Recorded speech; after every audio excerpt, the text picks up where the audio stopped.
So if you take a deep breath,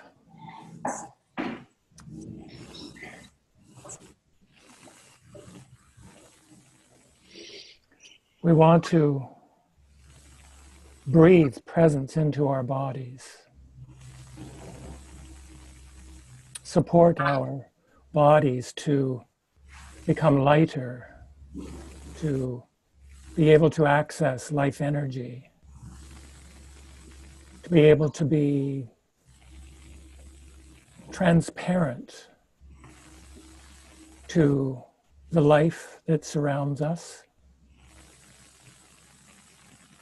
to allow and accept it to flow through our bodies, to be receptive to the energy that is of our wholeness, the connectedness to each other, the connectedness to the cosmos. Breathe that energy into your body.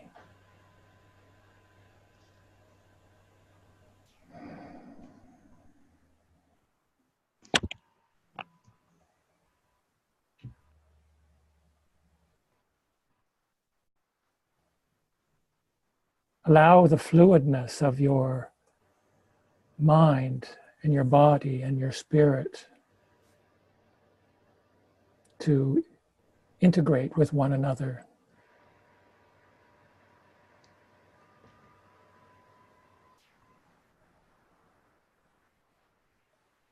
Open your mind and your heart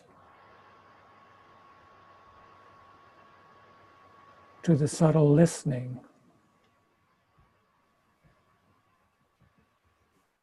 to the life that wishes to flow through you and to emerge through you in creative expression.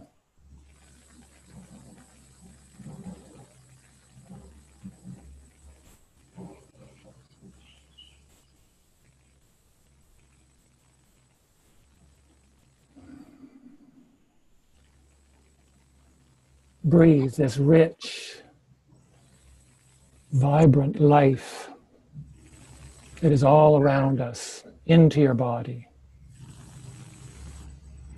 Let it flow through and out. Share your connection to life with all that we are, all that is in the cosmos.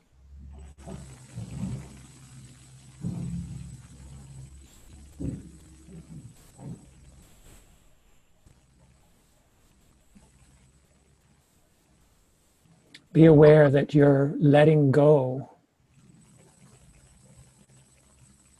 of the things that block the flow of energy, whether they be your thoughts,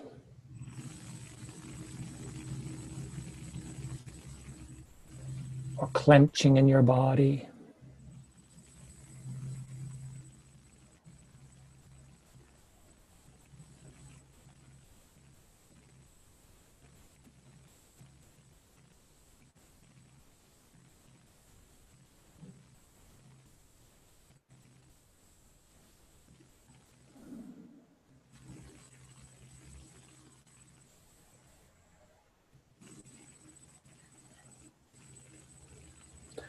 welcome the others that are part of our team that cannot be here on the call.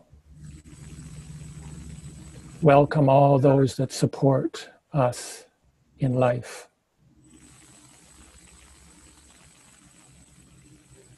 Welcome our guides.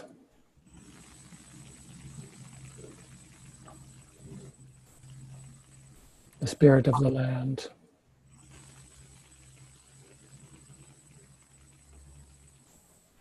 The power of life that lives in Kootenay Lake. The land under our feet.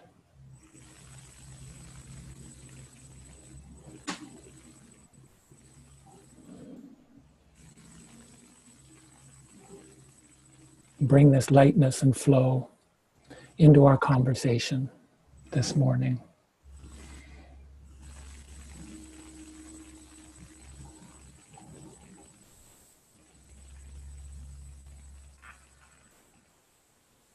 Open your eyes when you feel you're ready.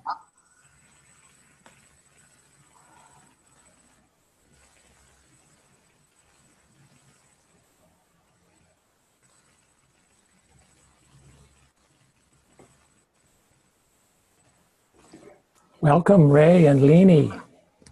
Hey. And I just remembered that it's David and Helena's wedding anniversary. That's right. That's right. As soon as I opened a few things up, I remembered that. Yeah. That means we're all here.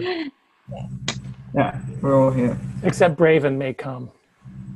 I haven't heard from Braven. You haven't. Braven just shows up when Braven shows up. He does. Yeah. So we'll hold the space for him. We will do that just exactly the way he does it. Gillian, can you move your camera forward a bit? Cut off there. How's that? That's better. Okay, I just have to get it to stay there. So hang on a sec. Okay, please carry on and I'll fiddle. Let's do a little check-in. And I know what I'd like to check in around. Because I've spent a lot of time on this, in this perspective, the last few weeks since our last call. And I've had some wonderful conversations about it. And it is the very personal aspect of oneself. For me, that which I need to let go of in order to be fully in the conversation. And by the conversation, I mean this one, but I also mean the bigger conversation of life, to fully show up. I just find it amazing how we can do the work that we can do. We can be in the continuum of lasting health, our self-development and so on. And there is always something more. There's always an edge. There's something more to learn.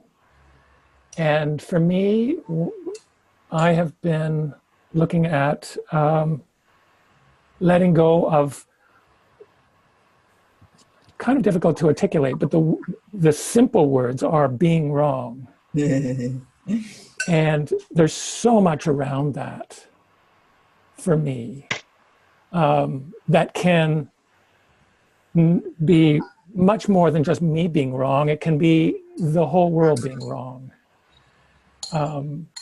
And the inability to fit in, the sense of not feeling like I can be in my body, that kind of wrongness. And it's one that I explored deeply with my experience of chronic illness. And yet, I find that it is in the challenging of what my next step must be, what's calling to me, what's emerging from me, and to take a step to act on that, where the challenge comes to once again let go of being wrong. And once again, let go of that. And so that's what I want to share with you today, that I am devoted to doing in this conversation with you. And perhaps others would like to speak about something along those lines, about being here with each of us. What does that mean to you? Oh, can I go next? I'd like to go next. Okay, you so may, Richard, you may. What a great theme! What a great theme there, John. Letting go.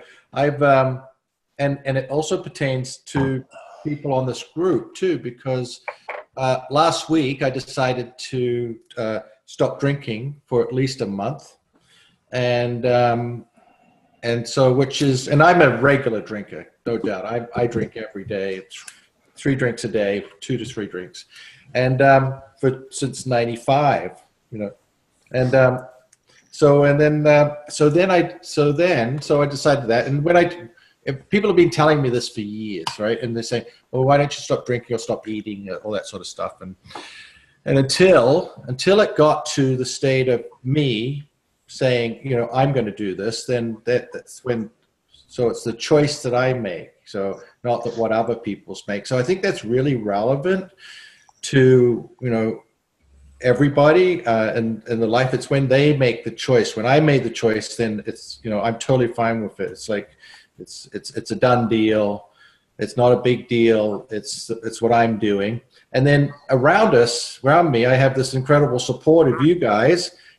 Conversations. 2, we've got already using the use of the homeopathy with Ray and her team at her place, and just the whole, and Florence, and all the resources that are at my fingertips to be able to support me in what I choose to do around health.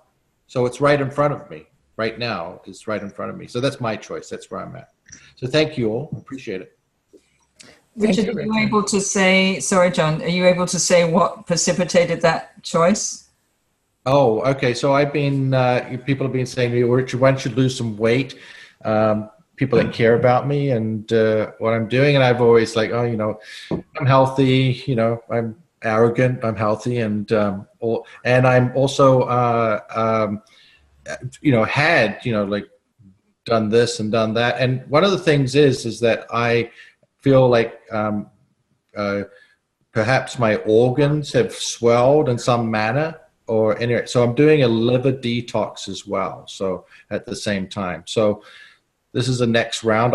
I'm also looking at my habitual nature. Now, habitual nature in alcohol, work, sex. Right, those are the 3 main criterias that, like, just the habitual, just the having to, the automatic reaction, the response to, and the attachment to those things. Work, alcohol, sex.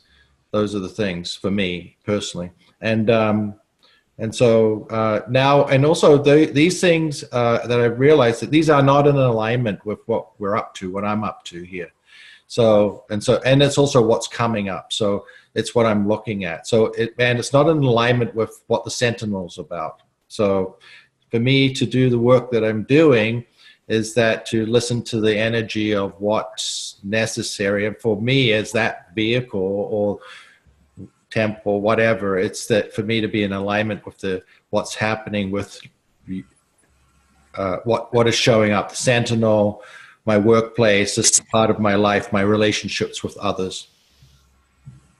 Didn't you also get a little bit scared when you had night sweats? Like, I'm just curious because this is what we're talking to. Yeah, exactly. So I actually didn't get scared, but I got like bothered in the sense that, you know, I at nighttime I would have night sweats. And I would have, well, am I having menopause? You know, is that what's happened? Well, actually, it's probably more like that, you know, at 2 a.m. or something. I don't know. Ray will speak to this more. Others will say, you know, that's when your liver detoxes, you know, at some time. Maybe. I don't know. But at nighttime, you know, the organs start flushing and I was getting sweats. So, and I was getting tired of having sweats. I had to look at it and go, okay, this is not a normal process. You know, okay. What can I do about it? Okay. Thanks, Jillian. That's me. Can I go next? Thank you, Richard.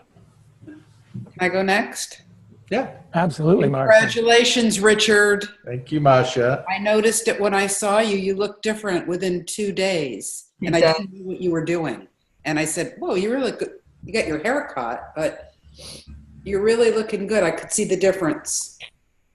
And I just want to acknowledge you for having built an entire health center to support you in your process. of taking control of your health and well-being. And look at what you've created. Do that. So I don't think it's, I don't think that the Sentinel being there is one of the things that's supporting you. I think you created the Sentinel out of your journey to lasting health. Go figure. Oh. So good for you. That's all it takes. That's all it takes. Yeah. Manifesting. Yeah, thank you, Marsha. And, as you know, I've been on a huge weight loss trip over these years, lost 80 pounds in 2016. And in February of 2016, 2015, I had my last drink of alcohol. So it'll be 3 years on February 1st. And like you, it wasn't because I felt I had a problem with alcohol. It's because I had a problem with my health and food. And so what I discovered was I didn't miss it. After the first month or two, I didn't miss it. And I always have a choice. And so far, the choice has just always been some sparkling water, please. And it's great. So I'm feeling on fire with possibility. That's how I'm feeling today. And I'm glad to be here. And John, I also want to acknowledge the beautiful vision statement that you put out. Your written statement on lasting health. Thank you, Marsha. And I have a request that when you open up with a meditation, you put it in the context of that statement of lasting health. Because everything you're saying is pointing to that, but bring the words in so that we're in that context from the beginning of our call. Great, okay. That's it.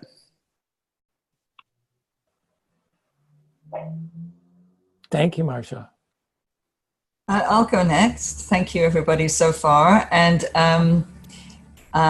so with what John, I also haven't drunk alcohol for 4 years, probably, since I did an Iboga ceremony, and just couldn't drink after that.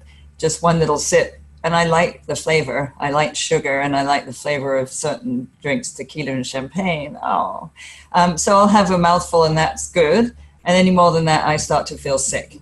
So I totally get, from my physiological makeup, that how toxic alcohol is to me. And but in the terms of what John was leading with, I have a very strong, not so strong as it used to be with all my training in Landmark, but I had a very strong, there's something wrong, definitely something wrong with me. I do something wrong all the time, and something wrong with everybody else too. And I do not have to give that up every other second now, because it's way more like there is a new neuro pathway inside of me that doesn't say that, actually. And it can come up under stress or whatever. So that's where I can go. And I just go, oh, I'm doing that, when sort of things start to close in. It's like, oh, of course, because I just think that it's all wrong. And letting it go just opens up new possibilities of in this very moment, that would open up the possibility of actually lasting health and collaborating with the highest purpose that we're all coming together with. So that's me. Thanks, Jillian.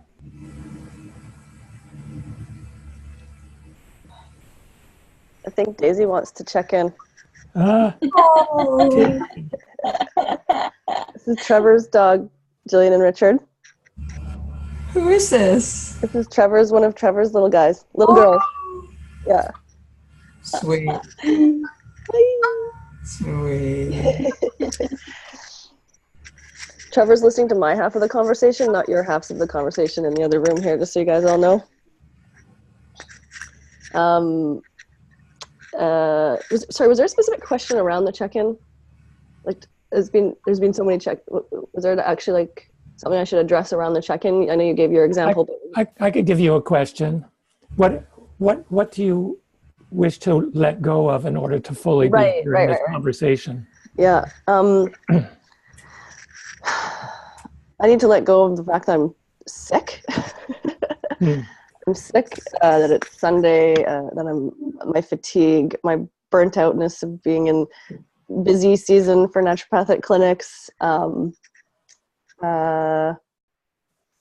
think that if I let go of that would be letting go of enough to be fully present here. I do feel fully present here. I do feel, minus the just slightly congested feeling in the head. I have to say I'm happy I'm sick. As naturopaths, sickness is often a path to healing. And when people don't get sick, as I have been not doing for several months and getting concerned about, it's usually, chronic stress that's repressing the immune system. So getting sick once a year and letting it rage is a fantastic thing to do. And I'm just hoping it gets a little bit worse. Yeah. It's so weird, but yeah, when people are sick at the office, they're like, don't touch me, don't hug me. And I'm like, just bring it in. I need some practice. My immune system needs practice here. So, that's part of what I'm letting go and part of what I'm bringing. All of this ancient knowledge that seems counterintuitive, but when you actually look, if you've gone through healing processes, whether through the mind, body, or spirit, the healing crisis can often be not a pleasant one, but it doesn't have to be suffering, as a lot of people here are probably also familiar with as well, right? So last time I had the flu, which was a few years, maybe 2 years ago, and I actually got really high fever. I let it go for a few days, to the point of almost being in delirium. People thought I was absolutely crazy, but I actually, I can't say I enjoyed the pain of it, but I enjoyed the process of observing my body go through what it had to go through naturally to get rid of what was going on inside of me. So I don't know where the heck I'm going with this, but I appreciate the means through which we can communicate. Like, we couldn't be doing this we could be doing this. I shouldn't say that the whole world would adjust if nobody had access to this, but with the technology that we have, to be looking at all of you and just the acceleration of information exchange that's going on in the world right now. Like, I can access, I have at the tip of my fingers 2,000 probably like 2,500 to 3,000. I don't know how much overlap, but there's 2 forums of naturopathic doctors that only just emerged in the last 4 years, 3-4 years, where I can post something like a question about a patient, and I can have within an hour 20 people responding to me across North America, across the world, and so it's just like MDs don't have this, right? It's crazy. Like, I can solve a patient case while I'm talking with them as I post stuff, right? And it's like I don't need to know the knowledge ahead of time. It's coming to me instantly. And there's a lot of stuff happening like that. And so even you posting your vision, right, of Sentinel, John, like, it's just like, oh, there it is, boom, poof, like, and I'm responding to it, so yeah, it's just, really cool. But there's just nothing to replace the in-person. That's the other flip side of it. So having Julian and Richard come to the clinic to help me out the other day, my own little personal crisis, one level of personal crisis that I'm going through right now, shifted everything in an instant for me. So, and that just brings tears to my eyes. So very, very, very grateful for the people I have in my life. So, and thank you all for your sharing so far, and looking forward to the rest of it. Thank you. I can share. I've spoken to this, I think, to Jillian and to John, and in particular about this conversation in this group. This is the first call that I'm on, and I'm very excited to be on it this time. But what I would need to let go of to be fully in this conversation would be to let go of my belief that I have nothing of value to offer because I have ideas and opinions about my age and my lack of professional training. And so letting go of that idea and tapping into the knowledge that I do have that comes from living in this body for the whopping 26 years that I've been in it, would allow me to be more in this conversation and also more in a conversation with my body as well, I think. And I'm really lucky because I get to be in my place of lasting health. I'm not in the most beautiful part of it right now, but I'm looking out at trees and the ocean and a lot of rain, which is really healing for me always. So, yeah. Thank you. Yeah, I can go next if you guys want to. Can you guys hear me? Yes. Yeah. Yes. Go ahead. Good. So first, oh my God, so many thoughts come to my mind right now after these wonderful sharing that is going on. First, John, thanks for your words. They were so close to my heart, and I was comparing them with Lao Tzu, and it's wisdom. It's such old wisdom that you wrote in the English language in such a profound way. Thank you so much. I printed it out. And I highlighted things, and I looked at it. It was like very, very amazing. Very amazing. Thank you so much, John. Thank you. Richard, you are so brave sharing this in this meeting. It's and my heart is like warm right now. It feels very, very warm being with people like all of you, being so open and ready to do something amazing. I feel privileged, absolutely privileged.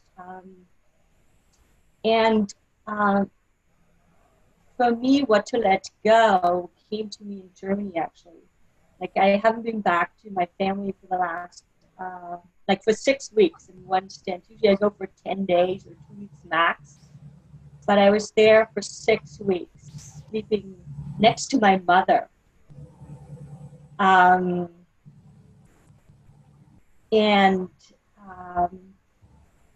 What I learned over there was that I have to let go of family expectations and to be me and not to be guided or led or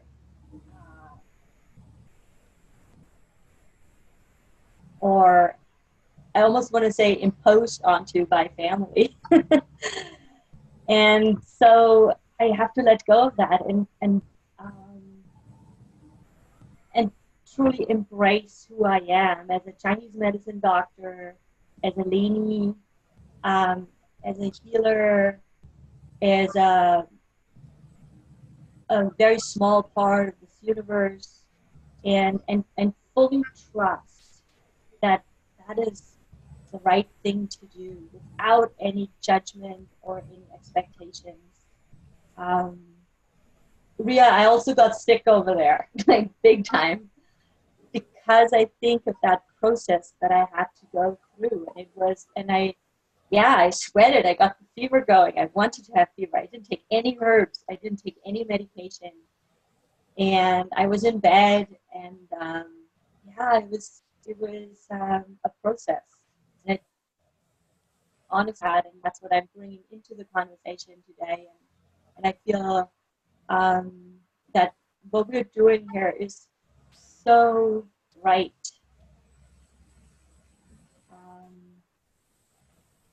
Yeah.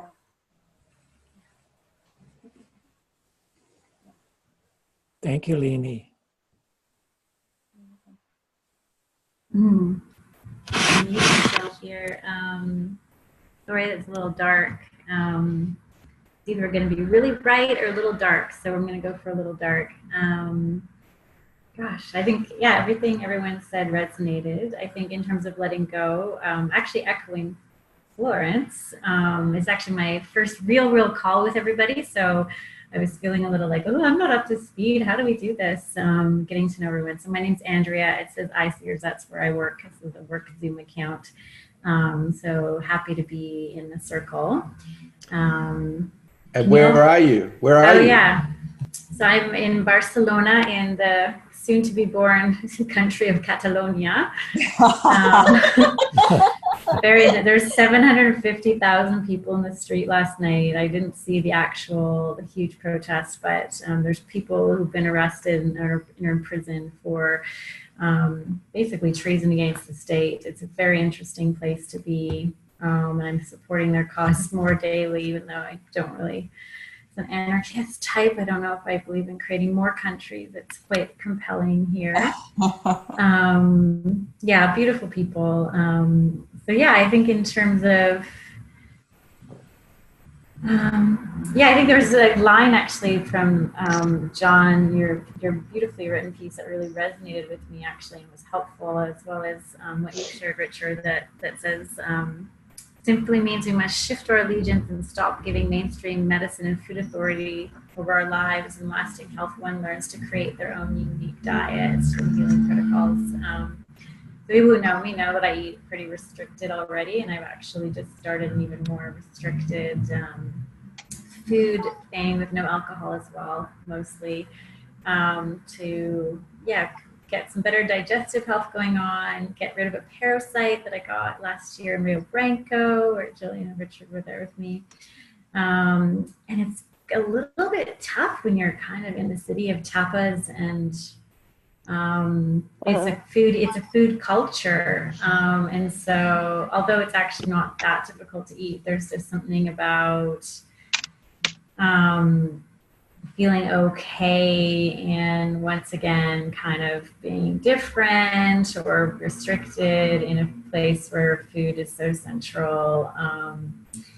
So yeah, it's interesting that I'm kind of doing this while I've just arrived here, and I'll be here for 3 months. So those words were nice, because I think I do just have my own way of eating, and it's not good or bad, it just is. It works for me. So that definitely stuck with me. Yeah, and I think I've just been here since Tuesday, and had this very interesting, I was spent 3 months here last winter. I've come back, I'm in the same apartment, working with the same people. So it's been this very bizarre, surreal experience of almost like walking through the Zoom screen and like being in my other life.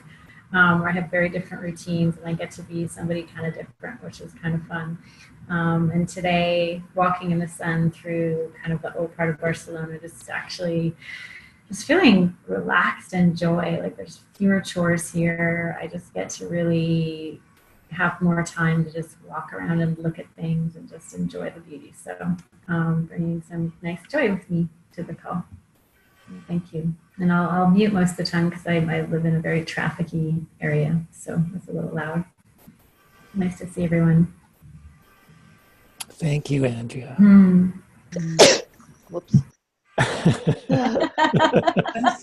Nice punctuation, Ray. Yeah, that's like the oh. Might have to mute myself too. Thank you all for the rich sharing. Something jumps out at me about the letting go that I think we're all speaking to, and that's that when we let go of stuff, we create space. I've been in Ottawa I've been back a week now in Vancouver, but I spent 5 weeks there sorting through my parents' stuff. family stuff. So my parents, as you've heard me mention before, are 100 years old. So they have 100 years of their stuff, plus, you know, their ancestors have given them their stuff, and my parents have been looking after that. And so to sort through that and let go, and my gosh, the challenge of letting go for each. My parents are still alive, so they're letting go. It's not just a de facto letting go by dying. There I am sorting out stuff that where they have to be considered. But the spaciousness that creates for new, for renewal, for bringing in, for creating is wonderful. And that's what we're doing with ourselves in terms of lasting health. It's what we're doing collectively here in terms of creating a program that is going to support others to find their own version of lasting health. And just one other thing that I'd like to mention before we just open things up is some of you may be going through the ULAB process. I've kind of let it go and then come back in. I've been really busy.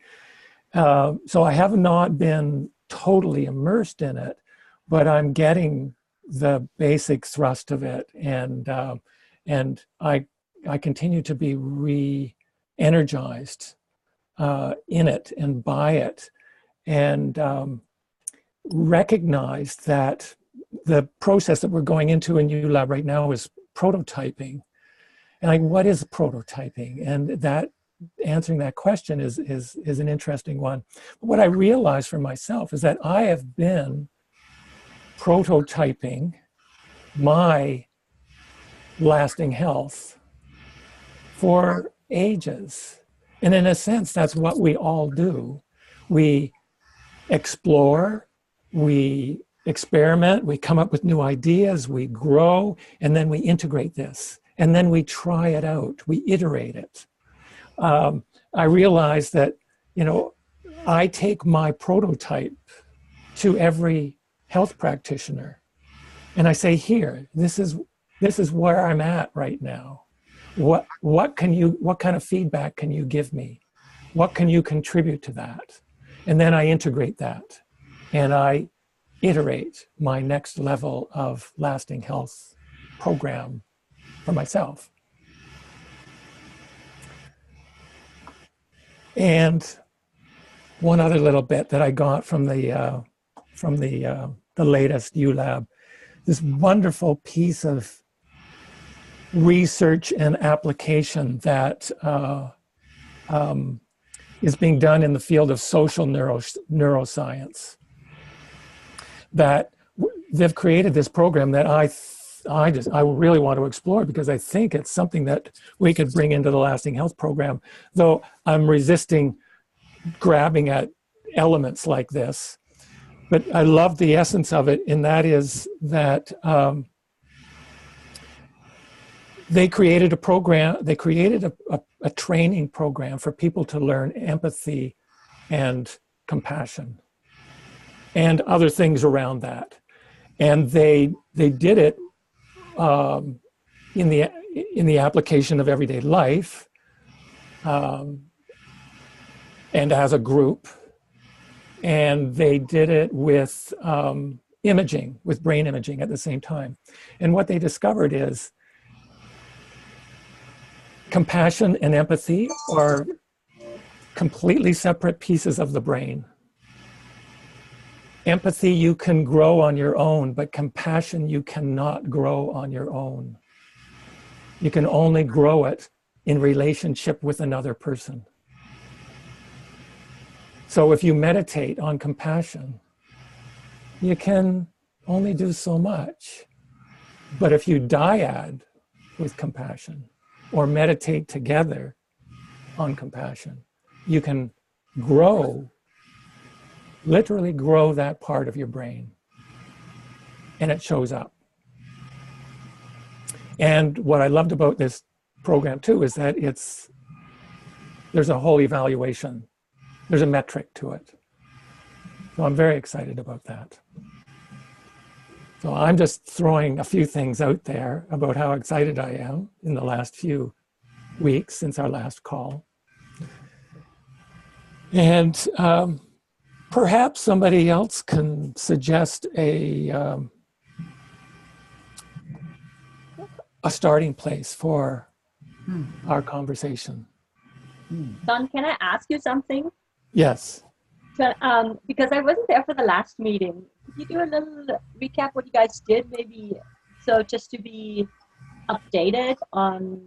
Oh yeah, and it was not recorded or something. I forgot to press record. Yeah, no problem. Just a little recap, just to get us in the loop. That'd be great. Well, we went into a conversation about the world of naturopathy, and was kind of the dominant aspect of the conversation, and about all the extraordinary things that are being done now and by our colleagues, some of our colleagues on this, in this team.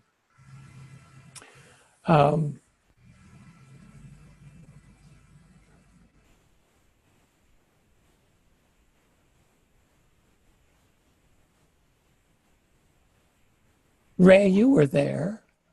Do you want to jump in and offer a recap from your perspective?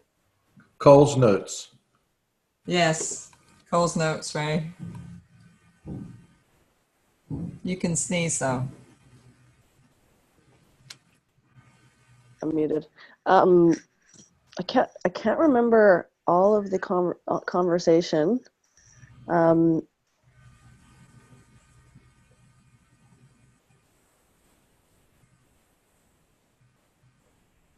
think we talked about like the existing retreat centers that are out there. I know I mentioned but yeah, I'm mixing up conversations with that I've maybe had on the side.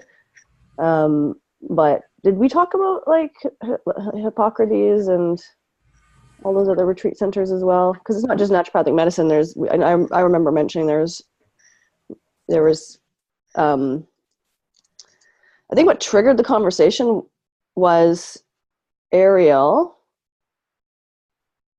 jumped in and sort of wanted to know what her role was in the conversation. So I tend to not to remember like particulars, but more of like the flow of the conversation. Like Ariel was wondering about the role of like, or where things were actually going. And then so there's a question around the process, around the participation in the process and the level of involvement with different people. And I think because there's different levels of expertise, and when I say expertise for you, Flo, it's like experience, like just different worlds that we're bringing in here in terms of expertise, in terms of contribution.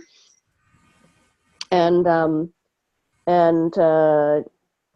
what came up for Ariel and has been coming up for me is there's a lot of similarities between what you guys are trying to achieve and what is already being done in terms of there's other retreat centers, there's naturopathic doctors, there's a lot of people trying to solve this exact problem. So the question has been thrown out, and how are people trying to solve it? So the conversation did come, like Ariel works at worked and managed a retreat center in Hawaii, and has done numerous things in that area.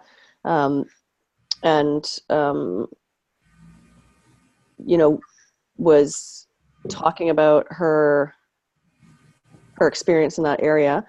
I can't even remember what I said, so if somebody can remember what I said, that'd be awesome. And I can't even remember what Braven said, except I always love what Braven says. I was actually bummed that it wasn't recorded, actually, because there were some great ideas that came up. I immediately, the one thing that really just strikes home for me is just that, as the torchbearers for alternative medicine, and you know, for the last 100 years, you know, naturopathic doctors, they've all gone on healing journeys. So I've interviewed, been in the interview process for people that go into naturopathic medicine. As I said, we're a very opinionated bunch because of the underdog syndrome that we've had for so long in naturopathic medicine, and not, it's not just feeling underdog. It's actually like, who know, somebody mentioned on the forum, the Flexner report. Yeah. Is that you? Yeah. Yeah. Okay. I don't know if anybody knows this history. Oh, Anybody that's know the this history? downfall of humanity. Yeah. Basically, like, it's this alternative history of medicine, and like there's a rise from the ashes. Like, it really is a phoenix rising. This discourse in these alternative fields, and the advent of, or bringing about the principles of naturopathic medicine. So you get people who always have to fight to get their point across, and then so you get that in a group of people. You know, we basically talk about this stuff all day. So that's what I saw coming out. It wasn't the particularities of coming out. It was just basically like, here we are again. Like, this is what we do every single day. And that I texted Jillian almost immediately after. Oh, you just missed the naturopaths take over the conversation. And I found it very challenging because it was not the way I wanted the conversation to go. And well, hence the topic this morning. Yeah, and I think that I felt that, and I'm a diplomat, so I always like to sort of bridge the gaps between the worlds, so to speak. And but I think it was really good for that to come out, because one of the things is, like, when you think about how to best use people's expertise and how to best bring people in, and what point to bring people in, what really what I noticed is, you know, and this might be and again, I'm talking about, this is not a recap, by the way, folks, this is like my opinions. Maybe they came out then too, I don't know, but you know, for somebody like a naturopath, right, like a really busy naturopath who's got a lot of health knowledge, right, you know, there may be a specific point that you bring that person into the process, unless they're like spearheading the process aspect of it with you, right? So like some people are more into the that relationship building and process that goes into the creation of something, right? And I'm very much into that, definitely myself. Except I'm doing this same process with multiple groups, right? So there's a sort of you know, perhaps perhaps people that have certain expertise, you get a sort of a core group going, and then you bring these people in on that specific topic or on that specific knowledge. That might just be what's coming up. It's just where do people fit into, you know, where do people fit into the process?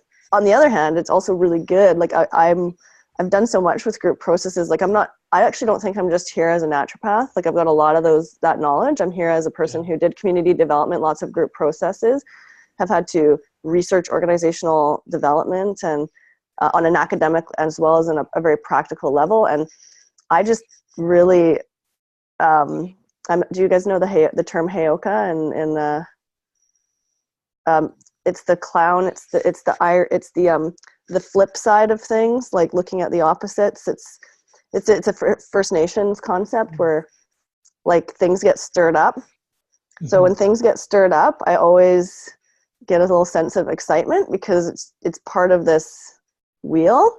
Yeah. And so, you know what I mean? Like there's this breakdown that has to sort of happen. Well, you know what? It's just said in so many ways. Just look at the landmark breakdown concept, right? So so it's like that. Once things start to get stirred up, I always get like this little, like, woo, like my heart starts to flutter, and there's a bit of fear involved, and where's it going to go? But I think I've been through it so many times that I know that it comes out good the other end, as long as you're willing to go there. I think it's Yeah. I think it's go part ahead. of lasting health, actually. I think it's part of the model of lasting health, because without the crack and the breakdown, there's no breakthrough, of my experience. Yeah. So I would put that in the model of lasting health. Yeah. Yeah, so that's how I saw it. I think that, you know, there's content and there's process. So content and process, and there was processing going on there, but there was also content, and this is why I posted on the forum too, because like I'm not a patriot, and I criticize my profession more than anything, but there is a lot of baby in that bathwater that we throw out, and it really is a side of naturopathic medicine that most people, even if you're really into health, don't get to see, because it's almost cultish. You know what I mean? Like we've been, you know, it's like the Kabbalah, like hidden knowledge, repressed knowledge, you can't express it. And then, you know, if you go back to the principles of naturopathic medicine and the vitalistic movement, it is exactly what you guys are doing. And there's people working exactly at this level, knowing that there's an unknown, you know, knowing that there's a spiritual side of it, that there's a full wholeness that is not being addressed even in the mechanistic clinics that are out there, because that's people, that's on the ground. So there, every person struggles on that level, every business struggles on that level, every profession struggles on that level, and you guys are going to struggle on that level. As a group, there's going to be practical realities that come in. People are going to get messy, and, you know, you're going to talk about rigidifying because that's what's safe, and, you know, then you're going to have the rebels versus the, you know, in naturopathic medicine, it's the vitalists versus like the mechanistic doctors or the green allopaths. You know, I practice a lot of green allopathy, like so, you know, fixing symptoms, because that's what people come in and want. You got this whole factor of who are the people who want to consume your product, and then all this beautiful visioning just goes out the window because the people who want to consume your product now demand something different. So, so there's lots to learn from the experience of people who have high ideals, like amazing principles. Like we could go to the principle, you know, each one of those paragraphs in the Sentinel thing that you said is encompassed in one of the oaths. We declare an oath when we graduate, is declared in there, and how the struggle to actually make that ideal a reality. And so that's sort of where I see it all. And I know that wasn't exactly a recap, but it's sort of more just an impression of perhaps why there's so much passion there from naturopaths, because of that struggle to keep that knowledge alive and all that. So, but yeah, I don't know if that's, do you want to add anything to that, John? If that, I want to say something, it's such a challenge to know what we know, and to then allow ourselves to be in the space of not knowing. We have declared that we want to do something that has not been done before. It doesn't mean that it's not going to be very similar to something else that has been done or somebody is working on, but we want to find our way, in a sense, through standing down on all of that expertise and open ourselves to what wants to emerge. And at the same time, you know, what you say about the realities on the ground, at some point, the response to the last conversation was the vision, my vision of lasting health, so that we had something that we could actually speak to, as opposed to simply pointing at an open space and saying, let's open this space to see where the conversation goes. So it's this constant process that is, I think, fundamentally we struggle with as human beings, because we want to make something happen. And we've got the model of what did happen, and we've got all of this expertise, like in naturopathic medicine, and I'm really enjoying getting to know the just the fringes of it that I have not been aware of that you're describing, Ray, about its history and so on. So there's the challenge of having knowledge, having a desire to act, and needing to approach that from a space of openness, listening, allowing something new and different to emerge, allowing that to crystallize, putting it into a form that is not ready to function. You know, the prototyping is, you start when you've got 30, 40, 50% envisioned. It's way far away from perfection. And yet you have to enact on that, and you have to get people to feed into that, the stakeholders to feed into that, and then learn what you didn't know, become aware of what you didn't know about this. Mm-hmm. So that challenge is with us at every step of the way. Great. Oh, go ahead, Lynn. Well, my experience in clinic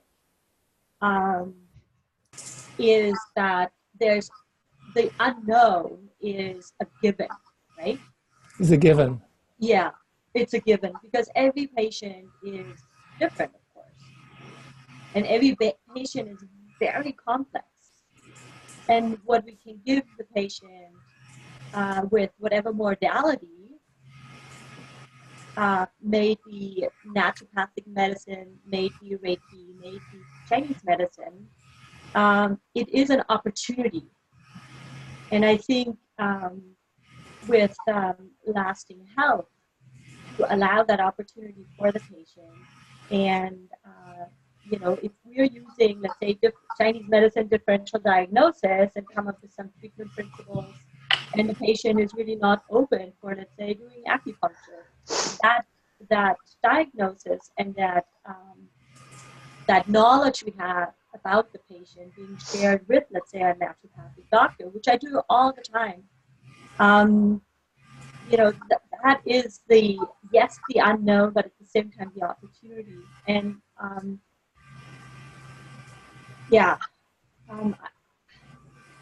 what I want to say here, it's a huge challenge. There's no doubt about it. From an organizational standpoint, like logistically, just running this as a business, of course, as well, and also so that the patient is carried through the process in a safe, in a homogeneous, in a compassionate, empathetic way. It will be a challenge. There's no doubt about it. And yet it's an amazing opportunity. Thanks, Lenny. I'd like to say something. I'm a person that's in the, like, this is the what so. So I'm looking out the window. It's Sunday. There's 5 guys out there building the foundation of this Maloka treatment room where people will do the treatments. And they're there and they're committed to this being put into existence. It's cold. People are working on Sunday away from their families. That's who they are. We're sitting here on Sunday having a conversation about what Lasting Health looks like and everything. And we've had, over the last 6 months, we've had people that are experts and teachers in different modalities, and they arrive to the door to be in conversation. Yes, on Saturday morning, we had conversation with 2 amazing 34-year-olds, shaman, Wachuma in training, that sit in ceremony with 50 to 70 people. This is the what so of what happened and what is unfolding. And for me, it's, and my place in this is to hold a space for this to be unfolding. And I see us as a group bringing all that is already existing, already happening, already being put in place, to hold the space to nurture it into existence. And along that line, there will be what we, if we put a word to it, a challenge or a conversation. There will be all those things also will come up through the conversation. So one of the things that I would put forward is that let's also state what's actually happening, and then work from that point, bringing in the lasting health to support what exists, and if I go out there, what spirit is calling and putting forward. It reminds me of the story of, the guy on top of the roof in the flood, and a boat came along and he didn't get it, and then a helicopter came along and he said, no, God will save me. Well, it's actually like it's already exists, right? So these things are existing. I had an opportunity last week in my personal life and having two things with Ray. One was fantastic conversation about life, brought up opportunity, and the other one was in the opportunity of looking at Richard's health and being supported in that way. And that's in Vancouver. So it's not just the Sentinel. It is Vancouver, Kaslo, Nelson, and I see this thing as we hold this as the foundation, is that this lasting health exists, and the Sentinel can be a structure, a foundation for it, as we're building the foundation right outside right now. Done in a professional manner. It's strong. It's done the right way. It's done with integrity. And we support not just the Sentinel Lasting Health. Sentinel Lasting Health exists. So there is no place for it. It exists in the world. And so it comes about through many different modalities that have arrived to the door, and they are expanding themselves. So I see at the moment what exists is Nelson, Kaslo, Vancouver, Barcelona, right? Gambia, right? I see this existing. And and taking all that together, and then, okay, what do we do next with that? Well, Richard, beautiful. Can I say a couple words just to tag on to that? You hit it on the nose there. Like the conversations that we're having, the space we're holding, is what brought those two healers to your door yesterday morning. There's no shortage of brilliant healers in the world. We're holding the space for those to filter in to this particular nexus. And everyone on this call and those who are absent are contributing to holding that space. And, John, what you said about compassion,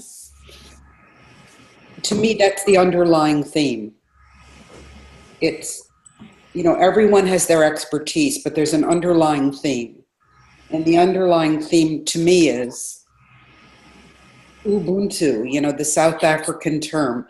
I cannot be me without you.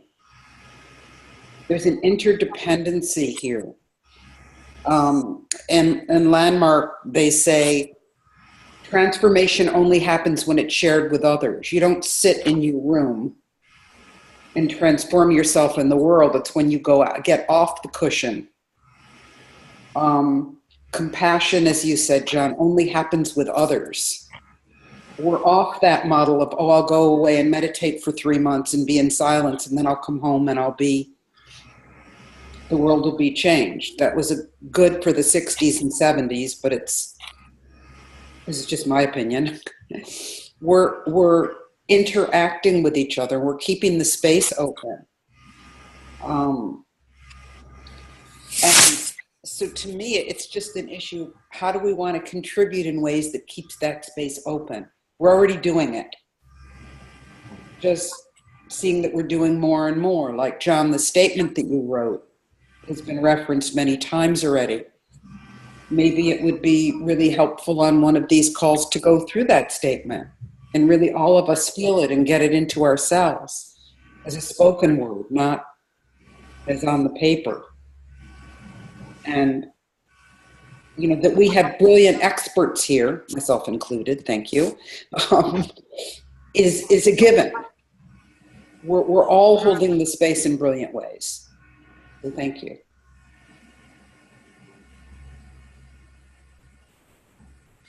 So I just would like to add on to that. Thank you, thank you, thank you. And that is, so I get a little anxious around endlessly conceptual conversations.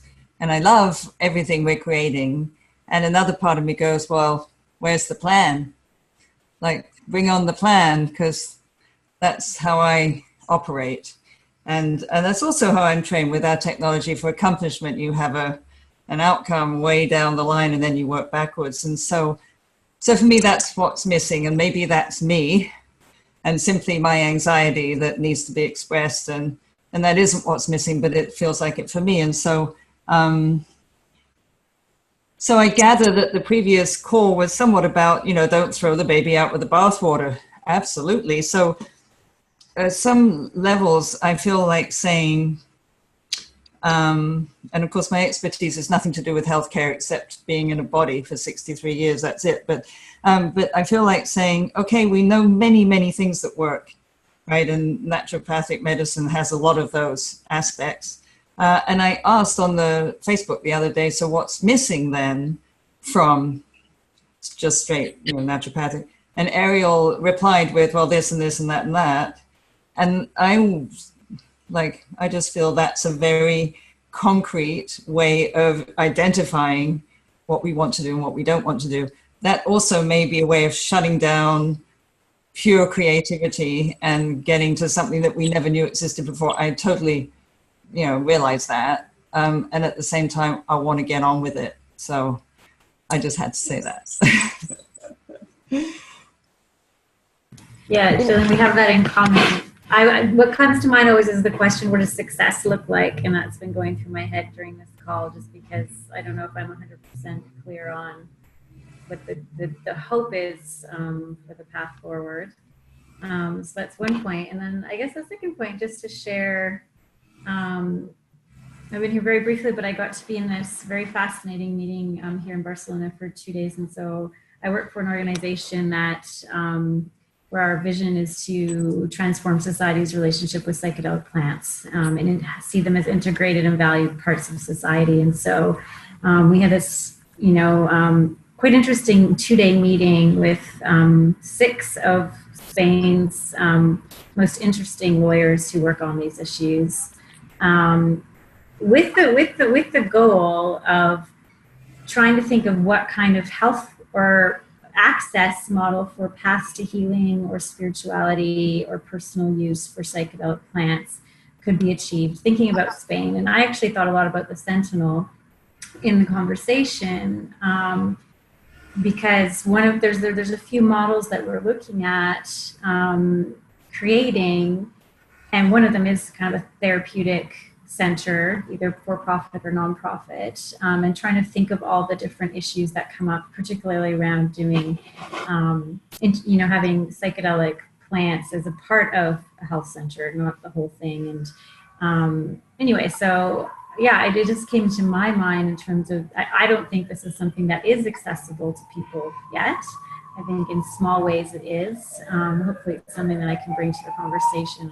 My interests are much more broad than that, but I do actually think that we were just talking about legal frameworks, and I do think Canada is actually probably the other country where there's most potential for trying to find the legal way to provide people to access to this type of healing, this type of support for their healing or for their journeys. And so, I don't know. I think that's just sitting with me in terms of something that I was thinking about in the last few days in terms of the Sentinel. And maybe what, I think a lot of things do exist, but I think our ability to hold space for these types of practices doesn't quite yet exist in Northern or Western countries. Yeah. If I could just, thank you, Andrea. If I don't want to keep hogging things, but as a point of information, our first workshop is happening next Wednesday, 15th of November, and Sasha and Devon Sasha Cuff and Devon Christie are teaching 13 people how to use a psychedelic, although I don't know if you would say that specifically a psychedelic. It's a very similar substance to MDMA, except it's not. And it's actually newish, and it's actually unscheduled. And it's perfectly fine to use it, therefore. So they're teaching this group, and they'll be teaching more groups. And Richard and I invite anybody here who's interested, like Marsha Jacobs, to consider taking it with us next spring when we have more time for Richard and I to do it.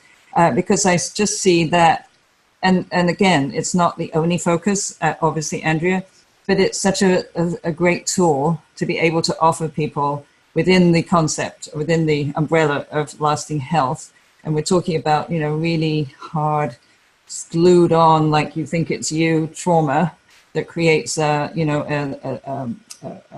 identity that simply isn't an authentic one, but you think it is. And that way of dislodging without 25 years of therapy or sitting on a cushion is like, I'm burning to be able to offer that to people. And so there we have it. It seems, and in fact, the person that makes this particular substance is committed to only making it available for therapeutic use, period. And specifically to Sasha, because Sasha has developed a relationship, wants Sasha to train all the people that he sells it to. So, there's just something going on there, and we're sort of one of the homes of that one of the first places to be actually embracing that. So that's part of what makes Lasting Health different. Yeah. Thank you, Andrea, for pointing to that, and Jillian for getting more specific. That's exciting, what both of you have said. That's a bit of a focus toward a plan. I don't know exactly how, but it's just great. Thanks. Well, I wonder, are we ready for like a program development? Is that the direction you're going? A program what? Program development. Well, I think so, but as I say, that's because I'm like, let's get on with it, boys and girls. So don't do it because I happen to be a founder of the Sentinel. I'm just a voice of the team. So. I just want to say that psychedelics are kind of the elephant in the room. Are you seeing an elephant right now? Is that what you're saying? I'm just saying that because when we talk about lasting health and programs and retreat centers, I go immediately, the consideration is, what you guys keep talking about is reinventing the wheel, not wanting to reinvent the wheel and what's different. There is no official retreat center across the globe, except for if you go into like the more shamanistic type retreat centers, which is also already a wheel that doesn't need reinventing. It's psychedelics. It's psychedelics. It's doing that in an actual official legitimate way. You know what I mean? As the legal climate is shifting right now, and being on the forefront of that wave and getting the advantage of being on the forefront of that wave. I mean, Empower Health has sort of been positioning itself in that for a while, staying just behind the line because there's medical licenses and other things to consider. So I kind of, it's great if there's another organization that pushes it forward a little bit headwards, so Empower Health can come in and kind of provide the medical foundation for something like that, right? So we're waiting. I'm just sitting and watching and waiting to see sort of what happens in that realm, because I think it's so ripe, and I think people are really people like MAPS and stuff are going forward in a very official way, kind of thing, but not in the it is the bridging, right, of maybe how it should be done. It doesn't need to all just be a scientific process and with a psychologist and you know what I mean, and that's legitimizing it. But I don't know. Yeah. That's what it feels like. That's what's a fundamentally unique part of this. At least one of the unique parts about this. Yeah. Thanks, Ray. It's one modality. It's one of the modalities, and so with all the practitioners and the different modalities that are available right now, psychedelics is one. And myself, I wouldn't want to put it as the thing. It's one of the things that we're putting in place, and that there's and people will work up to that point. So, and it's great that the Sentinel has been accepted and will be one of the first international places to use of psychedelic studies, and people that have a place here. But including in that, it's the actual space, the nature, the different acupuncture, the body work, the neurofeedback, and all the other modalities that we'll be offering here that will align with those. So how do we align all those pieces together and create lasting health out of the whole process? Which I think is program development, which is what Leni was suggesting is where we're at. And so program development, that's it. I want to say one more thing. Yeah. In my years of experience in business, there's always a number of things that are put in. And as it moves forward, you say, this is working and this is not working, and this is what needs tweaking, and this is what to get rid of. Or we're missing something. So what we're talking about is not a fixed thing in place. There is a foundation and there is a structure, and it's organic at the same time, because these things shift and change with this thing called time and what a client needs, and actually what the Sentinel is producing. So that's that piece. It's a moving thing. It's not a fixed, set in stone thing, but it does need a very strong foundation.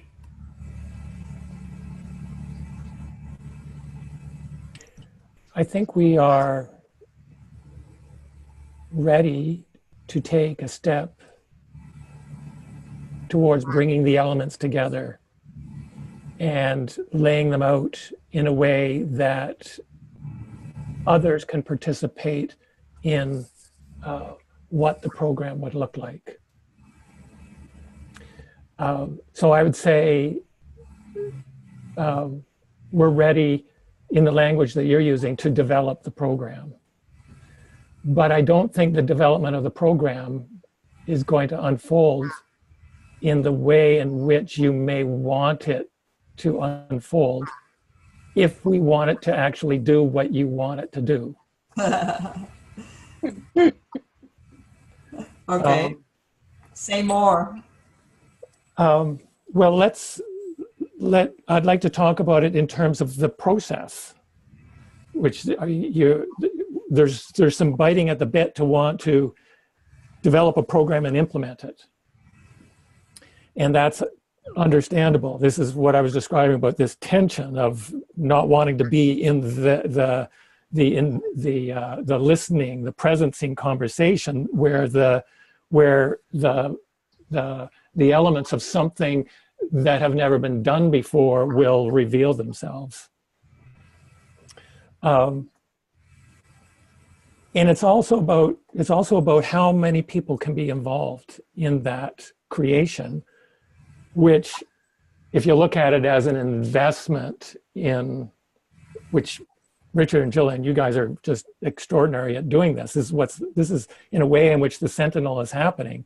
It's happening, you're building it, the physical structure of it is happening, but you're also doing it in it's like a fungus.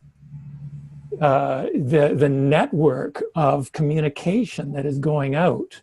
And that's what we want to take advantage of with the development of the Lasting Health Program. Imagine mapping out what we think the program is, and then take it to a room of 50 people in Vancouver and spend a day with it. And then bring it up to Kaslo. When is the Maloka going to be finished? January, end of January. Bring Kaslo and Nelson together to have their go at the prototyping of the Lasting Health Program. There's 100 people who are invested in the Lasting Health Program, and then all of the connections that go out from them. I have no idea what would happen in those days, but I know that it's possible, and that it would reveal something that is not going to be in the plan that we come up with, Of course. that we would have implemented if we had jumped to the implementation. Yeah, yeah. May I ask a question? Yeah. I'm not sure I completely get what you all mean when you say program. You know, I think there's different, you know, if we thought about an educational program, someone starts from A and goes to Z, but like, do you mean like I'd love to hear that fleshed out a little bit. Fantastic question. This is one of the things that came out of the last conversation that was really good.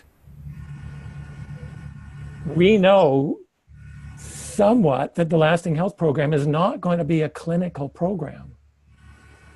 We know that now because of the conversation last time. Now, don't know exactly what the clinical aspects are, but what that opens up, which I think has already happened in conversation between Ray and Richard and Jillian, is the way in which organizations, clinics, groups like Ray's group can be in relationship to the Lasting Health Program. We didn't quite know that before, but we know that we're not duplicating a naturopathic clinic. And that's a pretty fundamental piece of information. That's also a relief for me. I can't be involved in the what do you call it? I think that might be where Ariel was coming from last time, because she's building a clinic too. It's like, am I building another clinic here? Okay, thank you, thank you. Yeah. No, I'm still This is my Sunday. I wanna to be a little bit different, slightly different, you know. Yeah. It's a little bit different. So what exactly that means, I'm not sure. It needs to be explored in this development process. Okay, it's not a clinic. Well, where do the clinical aspects of a Lasting Health Program, the clinical needs of anyone who's participating in it, come in? How do they get satisfied? How do they get dealt with? What are the relationships? Where do people go? How does that get integrated into the Lasting Health Program?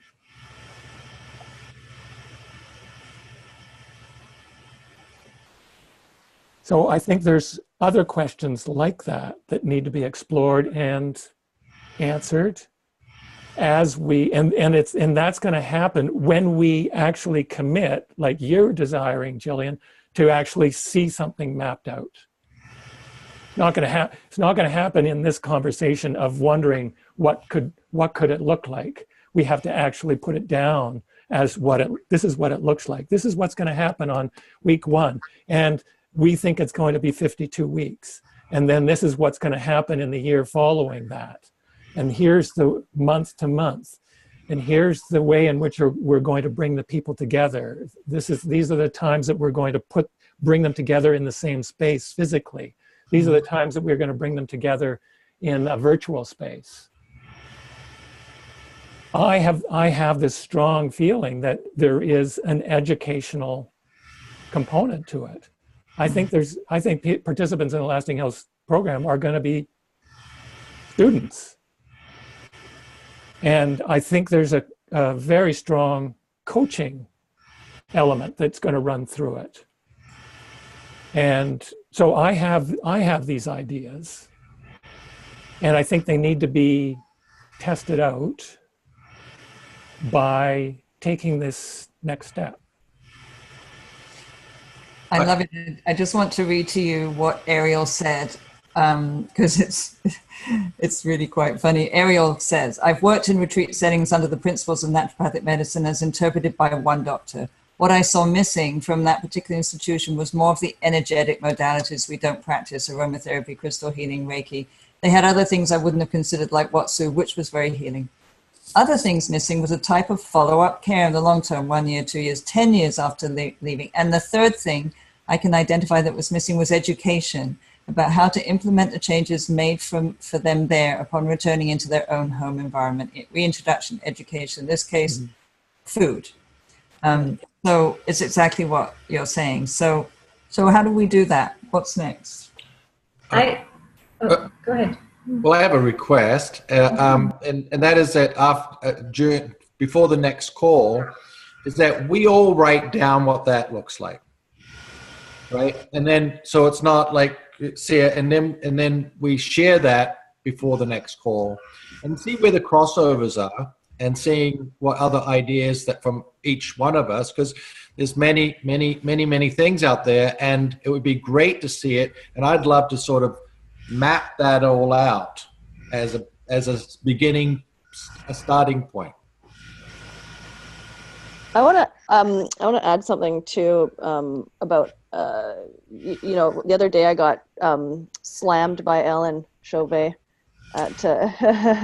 during a coaching session about so basically somebody in my world is like repeating the same things over and over again, and it's in my listening, like they're not feeling heard. And I'm going to actually send you guys, rather than take up space here, like the definition of naturopathic medicine and my idea of what a naturopathic doctor is, so you guys can decide how you want to incorporate that, because where I think why it gets repeated is that when we talk about what naturopathic medicine is, we're actually not talking about what naturopathic medicine is. We're talking about how some people have experienced certain people who do this. And when you just said, John, the educational component here, I thought you're a naturopathic doctor. You're just simply, you are like the concept of a naturopathic doctor is the physician archetype, which is the unbastardized form of a medical. It's the marriage between the spiritual. Like the shaman is the physician of the past, right? So the physician archetype has been bastardized by the regular medical profession, and it's within us to want a role for a physician in our lives, and so that's why the white coat is such a powerful symbol. And naturopathic doctors embody, or trying to have embodied, or is the and we have to throw, because we have now a concept of what naturopathic medicine is, we have to throw that out. But if we don't acknowledge the need for the physician archetype, because we know what a healer is, and a lot of doctors, even Chinese medicine doctors, other things, they're healers. I am not a healer. I'm a physician. I had a mushroom journey with Braven about this, where it emerged, this piece of myself that came out, which is this very unrecognized archetype in our society that is being bastardized, that people worship, right? And one of the principles of naturopathic medicine, and we do need to use these, because naturopathic medicine is a principle-based profession. It's not a modality-based profession. And everybody thinks naturopathic medicine is IV therapy or herbs or all these other things, or a way of diagnosing, and it's not. It's a base of principles. And the principles, one of the principles is doctor as teacher. So it's one thing for us to be healing, but there's a certain level that we commit to. And then I think anybody involved in this program could also use that principle and commit to it, where you rise above, you've done your healing, you rise above that, and now you are an example and you teach others how to do that. And so the education component of that, as doctor, as teacher, naturopathic physicians educate their patients, encourage self-responsibility for health. They also recognize and employ the therapeutic potential of the doctor-patient relationship. So there's a relationship element to this. It's not just a group of us healing and inviting people into our healing circle, and that's a healer energy. So a lot of people have healer energies, and a lot of people who become doctor have healer energies. But I think you guys do need to incorporate into the Sentinel the doctor archetype. And I think that's what naturopathic medicine has to contribute to this, because I think sometimes we go into those roles, right? So it's one thing to be a therapist or a counselor and be empathetic. It's one thing to be a healer and transmit healing energy. And it's another person to be in that role that people are feeling so void in their life, right? And that's why people gravitate towards shamans and why they're going towards psychedelics, because there's this person in the center holding space, right? And, you know, embodying some sort of authority in the healing realm, but it's not just being a healer, right? Like it's a role that is played in a social, like, because we're tribal, right? To recognize the tribal aspects of our humanity. So I'm going to send you guys the principles, because I don't think we need to use the word naturopathic, but to take some of those really awesome principles, like the healing power of nature, treating the cause, not doing harm, doctor as teacher, and treating the whole person, prevention. Those are all very important elements that we swear to, like it's an oath, because it's a level of responsibility that an individual takes on in a process. And so if you want to take this on in relation to other people, if you're going to be stewards of people coming into your center, you're going to be embodying those principles, because that's what you're going to be holding for those people, and you are the person holding that, right? So it's a big responsibility. And so I think that's one of the last things I want to say about that. But I think for this conversation not to repeat itself about naturopathic medicine, because I kind of get sick of it too. It's like, oh, naturopathic medicine, it's really just a word that was used to try and encompass this missing piece of society in reaction to this medical establishment that has taken over that concept. And we're saying, no, that's not what people want. People want individualized care. They want to be seen as individuals. They want to be treated. They want their own healing, natural healing abilities to be respected by these people who are respected in their world, right? So, right. yeah. Right. Do you have a request of the group? Oh no, I just want to say that I'm gonna send that to you guys. That if you guys want to use some of it, so that that part of the conversation doesn't have to keep going. Okay, so I have a request. The request is that we don't use naturopathic medicine keep on referring to naturopathic medicine. Mm-hmm. Yeah. Totally. Do we align? Totally. Yes, I totally agree as well. I mean, because Right. I mean, then we can, like, Chinese medicine is in a way a form of, like, if you use the word naturopathic medicine in such a casual way, in one way, you know, like, or I shouldn't say, well, in a generic way, which it is not. It's very specific. I mean, the naturopathic medicine courses we took at school are very specific. And so yeah, I think it's nice to maybe create another word that represents all these different medicines, right? I mean, our diagnosis is very precise. Chinese medicine is 4,000 years old. You know, it's wisdom that is extremely sophisticated. You know, there's no bullshit around it. It's so to the point. And it's not just a voodoo medicine. It's based on Taoism, which is like the pure crystal clear reality of what is. And so I think it might be a good idea to educate the participants of Sentinel that it is a way larger medicine that we are now creating here.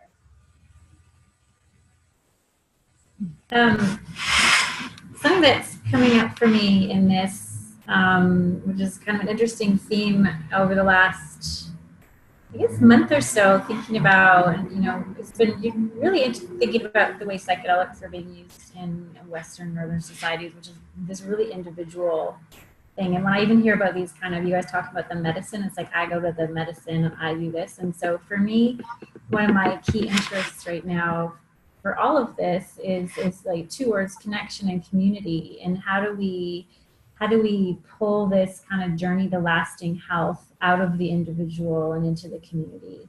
Because I think some people are drawn to this kind of shamanic way because of the individual at the center of the priest-like authority, and they're also drawn to trying to form some kind of community around health or spiritual healing, and we don't actually do that very well, I don't think, in our culture. And so for me, I think, one of the questions that comes up is really how can the Sentinel support people in connecting on a journey with others, whether that's a cohort or through group process, like we're doing right now. It's like I'm feeling like I'm part of something, and I think part of the challenges with healthcare or different modalities or whatnot in our society right now is really that it's capitalistic too. I pay my fee, I get this for me, I proceed to service, and we see ayahuasca ceremonies like that even. And how do we bring that out of kind of that individual focus? So that's kind of what's coming up for me in the conversation. Well, I would just answer that exactly, Andrea, is by saying in my vision of lasting health, the sort of the practical mechanics of it, the infrastructure of it, is that, there's a cohort that that relates to each other over the year. The people that, the intake, whoever they randomly, show up with, and that they actually support each other with, maybe it's a weekly call, maybe they pair up, borrowing heavily again from the landmark sort of process of integration, which is very, very effective. And so absolutely. And even, that's so interesting, because I don't know if you noticed earlier on in the conversation, there were several references to not drinking alcohol. And I didn't know that about most of the rest of us on this call. And so that's something that, just isn't shared. It's an individual journey. Oh, I don't drink alcohol because I don't. But when we actually share it, there's like at least half the group today don't. And so that's interesting. And that's something that I think we can really foster. Yeah, it's so important. So if you're defining the program, I think we've had a few elements coming in. It's like there's modalities or approaches, but there's this, you just mentioned time for the first time. It's like 1 year, and also this concept of group seems to be, another kind of thread of what does this program include? Yeah, let me say that. And again, I can let go of all of this. So it's just, but from what I've learned that was so effective when we were on team is, so there's an intake every 3 months. Okay, so let's just say that it is for now. And the people in that intake are in the group that support each other, and they talk to each other. They pair up and they talk to each other every week. Then there's maybe a group chat for all of them once a week. And then about 3 months later, they come back again and have, recharge their batteries to see where they're at the Sentinel. And then they go back and do their thing. And so that happens 3 or 4 times over the course of a year. And then there's so there's ongoing coaching, absolutely. There's individual support, peer counseling, whatever we want to call it, peer support, and sharing, and then coming back to sort of the source at the Sentinel here. And we're talking, Richard and I have been talking too, of thinking about Empower Health or something, some place in Vancouver or wherever these people are coming from. It's Vancouver mostly at the moment. Some place where they can be supported where they live, apart from coming here. So maybe we team up with not to be called naturopathic clinic like Empower Health. So, I mean, it's all up for grabs, but that is very close to the team management leadership program structure that is so effective, because you can't disappear. If you disappear, someone's going to want to know where you are, and then you're in communication about it, and then it's really quite brilliant, actually, and really allows for the integration of what they got in their first week here and then their second week. And and if all of that sounds ridiculous and doesn't work, I'm happy to let it go, but that's where I've been coming from the beginning. Oh, and of course, evaluation. So that's the other part, is just evaluating like some baseline of where they were in the beginning and where they, maybe we do it regularly throughout the year. I have no idea. But at the end, I want, if a person is feeling better, I just want more than a testimonial of, oh, I sleep so much better now than I did before. I want to know how we did that. And so we can say, you know, we cause that by doing this for this individual. For that individual, it's slightly different. But, and again, that comes back to really normalizing psychedelics. Because if we can say a person's physiological makeup shifted as a result of dropping some trauma, as a result of doing some ceremony of some kind, that's like, you know, really important to be able to say that and to be able to prove that. So, yeah. Yeah, and I can see right here, right now, and the ones that are not with us on today's call, but all of us are capable of sitting on a call once a week or twice a month with people that are going through the Lasting Health program and being that support that's needed, to be just there listening to see what's going on for people. And everybody here is capable of doing that, is capable of being a powerful listener for other people going through the program. Should they wish to do that.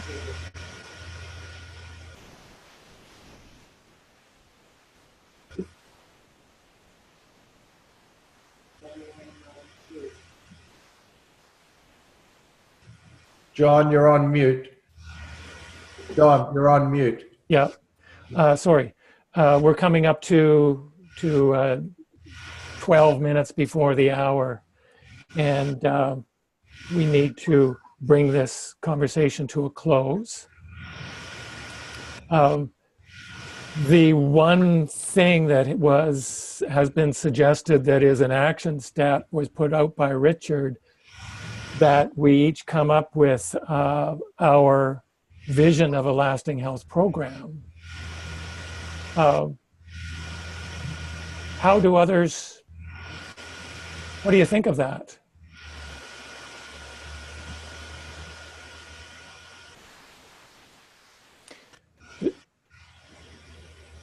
Yes, Andrea? So I'm just wondering, there's I think, as a facilitator, I think there's a few ways we could do this. We could actually each go away, or we could, I was just Googling quickly, there's actually online brainstorming platforms where you can actually each write sticky notes. So we could, over a week's period, go and actually do actually a bit more interactive brainstorm if we wanted as well. There's a few ways, just thinking about technology and how it might support, because I think, thinking on our own is always great, having a moment for reflection, but then also the opportunity to kind of spin off things other people have said is also a benefit to the storm. Great. Do you know the program that is good to use? No, but I just Googled one. It's called Stormboard. That sounds kind of interesting. So, but I could spend, a little bit of time and just see if I could quickly come up with one and try it out to see if it would work and send a link to folks. Could try it. That's great, Andrea. We used mind mapping. It's called Meister. And Florence, any ideas? Yeah, there's a few that I've used that Great. Possibly outdated from a couple years ago. So I could also take a look at that and see what is going to work for us. Right. Some of them are too big, in my opinion. Yeah, if you know something, Florence, that's great. Yeah, it would be like a whiteboarding session open to all of us. Yeah. And I just think I can't write a plan, but I can give elements of what. I think that's the key, Jillian, is that's the starting place for us right now. What are the ideas on the elements of the program? The next step would be, okay, well, how do we, what's jumping out, and what are the overlaps, and then how do we start weaving them together? I think that we could create a web of what elements we see in place before we open it up to the larger group. Potentially. and then it can be added to, but sometimes starting with a total blank slate can be really messy in my So how do we make a decision on the actual format that we're using? Andrea, were you going to? Sounds like Florence might know a bit more than me, so I'm happy to draw on her expertise in terms of any recent I uses can of. take a look at a few, and then if anybody is highly invested in having an opinion on what type of platform we use, then I can talk to them about it. I have an opinion. Simple. Okay, good. But John, Very I can find a few and then send them to you, and then we can talk about which one Okay. you want to use. And All right. then how do you anticipate, Florence, what you just said, which I liked, is not starting from a white blank page. Like how who would put things on? I'm quite happy to Oh, okay, great. Start the populating. Crystallize it. Yeah. Yeah, great. Great. Oh, My inclination that it would be John. And Oh, I think Florence should. She's younger. She remembers things better than the rest of us because she's over 26. And before we get off, could you clarify what our next meetings are? Because there's been some changes, or is this the only change? You know, yeah, I'm a bit confused. Florence, you put the schedule out. So the next meeting is December 3rd, and there is a time change from 10 a.m. to question mark time.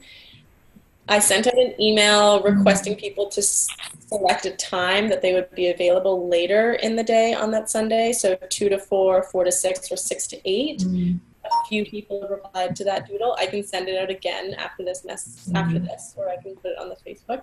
I couldn't get onto that Google whatever, so Okay, I'll just be in touch with you, Florence, to let you know what time I can do. sounds good. That's great. I'll make a note of that. And then is the next one the 17th, John? Let's see, the 17th, yes. And it's Right. as scheduled, 10 a.m. Yeah. Thank you. So we have 2 more conversations scheduled. And it sounds like we can do quite a bit in between with this process we're about to embark on, which is great. Yep.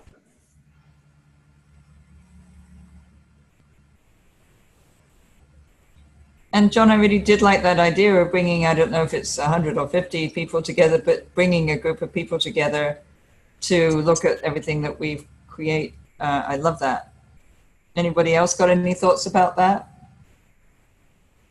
Jillian, I thought there was a lot in what, it's not exactly about that, a lot in what you said about your vision of how this was going to work. Maybe you'd be willing to itemize a list of. Well, that's what this shared Okay. brainstorming format thing is about. Jillian, you're going to put yours in there. Yeah, Okay, great. yeah, I'll do that. Or And- I'll work And with you. Marcia, you're going to put yours in there. Sure. Yes. And Richard, you're going to put yours in there. And Yeah. Florence is going to put yours. And Ray and Andrea and Leanie and everybody else. David and Helena. Yeah. Yes. Yeah, and the idea of getting people together, I love dialogue. I have a real passion for thinking about how bringing people together, we can come up with new ideas. So I think it's exciting. Good.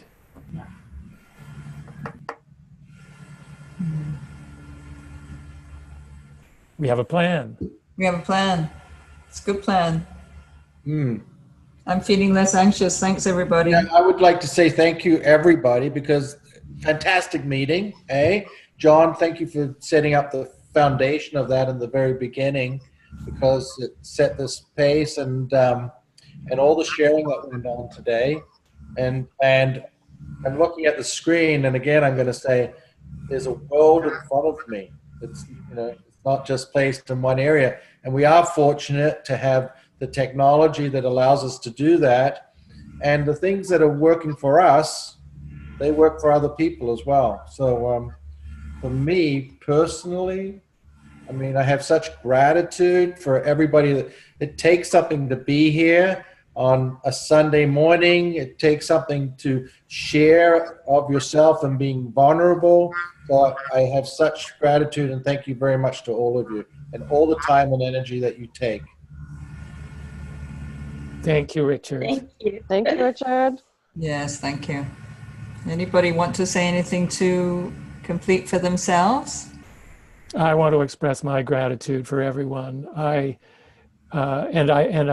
do love the idea that lasting health already exists.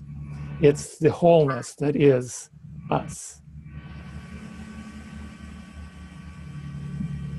Aho.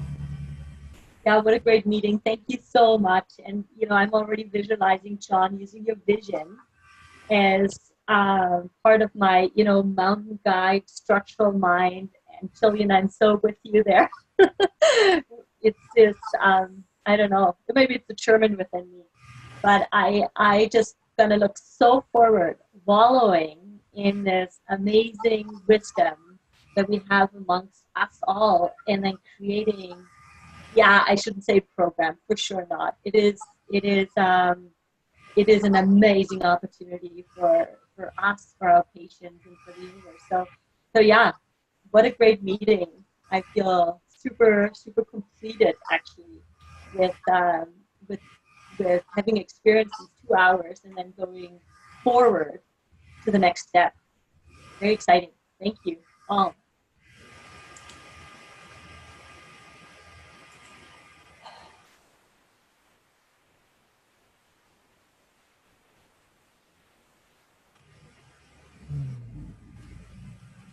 Andrea, are you still there? Here. Good. Apart from hearing from you, I just want to say please give my love to Constanza and Ben, I all will. my friends there, and carry on. Thank you. Lovely to. It's nice to be able to connect back into BC while I'm here. I feel like I'm lucky to have many homes, Kootenays being one of them. So nice to see it in the background and nice to see everyone. I'm gonna go to bed soon. Yeah. And really appreciate you being on the call, and your added contribution is really beautiful.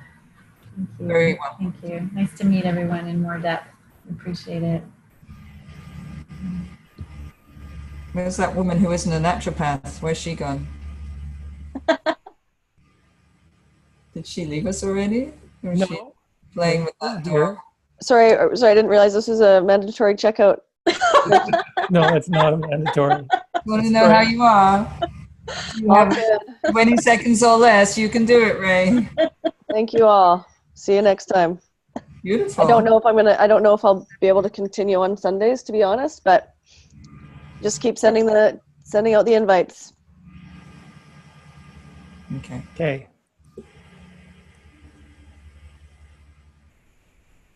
All right. Anyone else? Florence. I want to hear from Florence. In reading John's vision and as part of something that I'm doing, I've been trying to look at my diet in a much wholer way, less than just what I eat, but more what I consume in all of the ways I consume things. And one of them being less time sitting in front of this thing that I'm sitting in front of.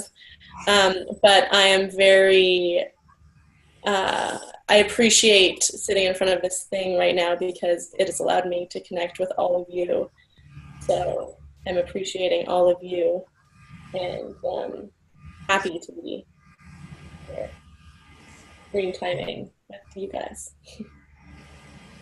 Thank you, Florence. Thank you, Florence. All righty. Have a great Sunday, everybody. Bye, everyone. Did you want to say something, Marsha? Are you good? Just what an incredible collection of brilliance. Lenny and Florence and Andrea and Ray, who I don't know that well or have regular contact with, you are all just completely off the charts. So it's a pleasure to be on the call. Sweet. Likewise. Bye. Be well. Thank you. Bye. Bye. Thank you. Bye, everyone.